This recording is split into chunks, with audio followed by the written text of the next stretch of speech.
बिहार में इन दिनों बागेश्वर धाम वाले बाबा पंडित धीरेन्द्र शास्त्री के प्रवचन गूंज रहे हैं, लेकिन इस धार्मिक आयोजन पर सियासी घमासान भी छिड़ा हुआ है।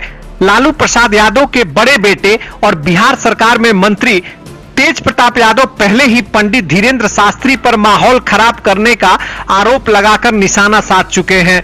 अब उनका एक और ट्वीट चर्चा का विषय बना हुआ है।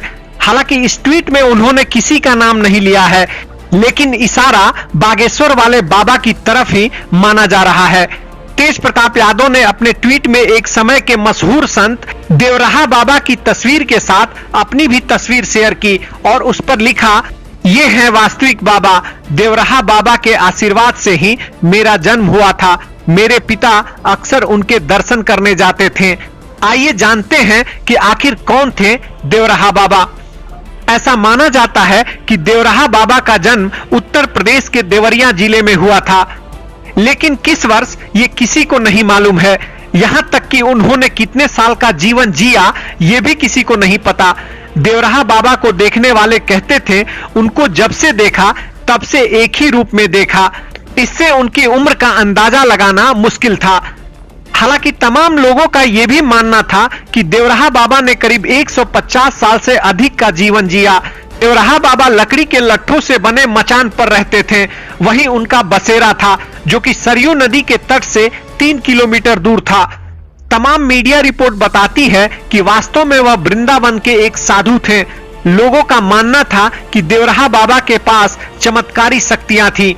वह पक्षियों और पशुओं से भी बातें करते थे और पानी पर भी चल सकते थे।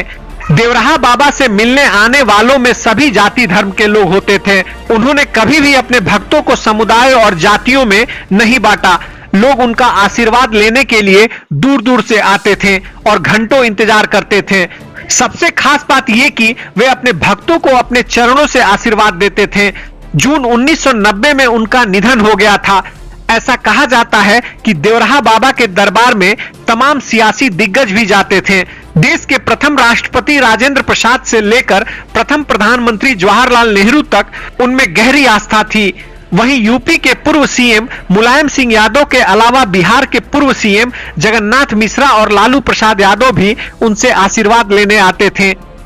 इसके अलावा पूर्व प्रधानमंत्री इंदिरा गांधी भी एक बार उनसे आशीर्वाद लेने जा चुकी हैं। ये वाकया तब का है जब सन 1977 के चुनाव में इंदिरा गांधी को हार का सामना करना पड़ा था।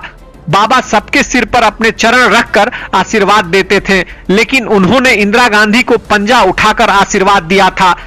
ऐसा कहा जाता है तभी से पार्टी का चुनाव चिन्ह पंजा हो गया। सन 1980 में इंदिरा गांधी ने दोबारा बहुमत से चुनाव जीता।